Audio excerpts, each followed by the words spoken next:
তো হ্যাঁ guys, welcome back to my channel. তো তোমরা কেমন আছো? আশা করছি তোমরা ভালো আছো, আমিও ভালো আছি। আর দেখতে পাচ্ছ একদম রেডি হয়ে গেছি। তো এখন যাব আমি ডাক্তারের কাছে। ডাক্তার বলতে হোমিওপ্যাথি ডাক্তারের কাছে যাব। এই যে আমার হাতটা দেখতে পাচ্ছ, জানি না এখানটায় কি হয়েছে। কেউ বলছে টিউমার হয়েছে, কেউ বলছে হাড় বৃদ্ধি হয়েছে, এটা আমার জানা নেই। তো অনেকে বলছে যে হোমিওপ্যাথি ওষুধ খেলে নাকি এটা ঠিকঠাক হয়ে যাবে।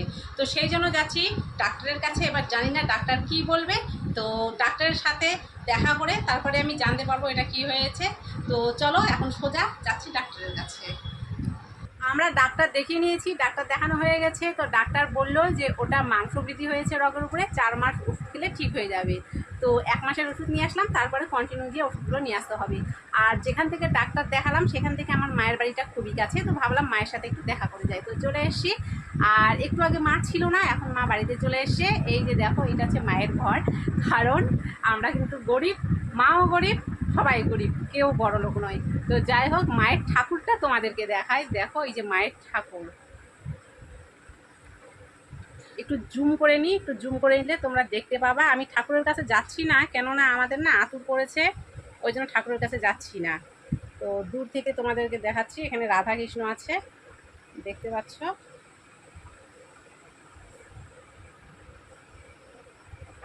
তো আর এই যে এখানে মেয়ে বসে আছে আমার। আর এই যে, তো চলো তোমাদেরকে মায়ের গরু দেখায়।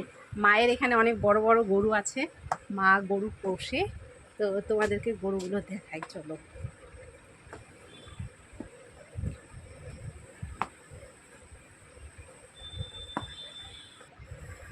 তো এই হচ্ছে মায়ের গরু। এই যে এখানে একটা আছে, আর ওই যে ওইখানটায় একটা আছে। দেখ, গরুটা তাকিয়ে আছে, চোখগুলো কেমন ভূতের মতো দেখাচ্ছে। আর ওই যে উপরে ফ্যান দেওয়া আছে, যেহেতু প্রচণ্ড গরম, গরমের জন্য এখানে ফ্যান দেওয়া আছে। আর আরও একটা ছোট গরু আছে, বাচ্চা। তো মা ওই গরুটাকে আনতে গেল।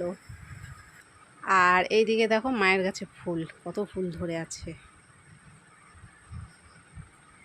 তো চলো মায়ের পুরো ঘরটা তোমাদেরকে দেখিয়ে দিই। এখানে আছে ঠাকুর বসানো, এখানে আছে খাট, এখনও মা মশারি খোলেনি, মেয়ে বসে আছে। এই হচ্ছে টিভি পত্র।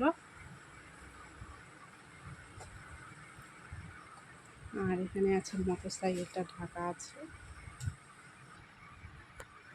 তো দেখো, মা এখানে ছোট গরুটা যেটা আনার কথা ছিল সেটা নিয়ে চলে এসছে। আসলে গরুগুলোকে বাইরে বেঁধে দিয়েছিল, তো এখন প্রায় সন্ধ্যা হয়ে গেছে, তো গরুগুলো তো গোয়ালে আনতে হবে। সেই জন্য প্রথমে বড় গরু দুটোকে এনেছে, তারপর ছোটোটাকে আনতে গিয়েছিল। গরুগুলো এনে নিয়েছে।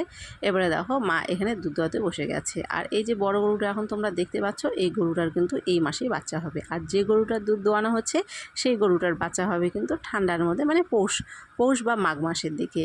তো মা বলছিল যে তুই আসলি যখন, তাহলে দুধ নিয়ে যা, আমি এখানে দুধ দুয়ে দিচ্ছি। তো মা এখানে বসে গেছে দুধ দেওয়াতে। আর আমি কিন্তু গরু টরু থেকে প্রচণ্ড ভয় পাই, আমি তো ভয়ে ভয়ে ছিলাম। তো মা বলছে কিছু হবে না, আয়, কিছু করবে না। আর মা দেখো কি সুন্দর করে এখানে দুধ দোয়াচ্ছে।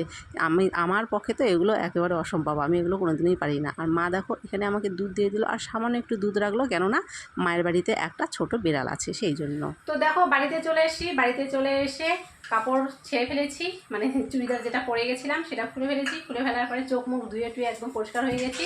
আর এই যে এখানে দুধ বসিয়ে দিয়েছি, যে তোমরা দেখতেই পেলে যে দুধটা মা ওখানে ধুয়ে দিল। তারপরে এখানে দুধটা বাড়িতে নিয়ে আসলাম, নিয়ে বসিয়ে দিয়েছি। তো আজকের মতো ভিডিওটা এখানেই শেষ করছি। তো কেমন লাগলো তোমাদের ভিডিওটা অবশ্যই কমেন্ট করে জানিও। যদি ভালো লেগে থাকে অবশ্যই লাইক করো, কমেন্ট করো, আর সাবস্ক্রাইবটা অবশ্যই করো। তো আজকের মতো ভিডিওটা এখানে, তোমরা সকলে ভালো থেকো।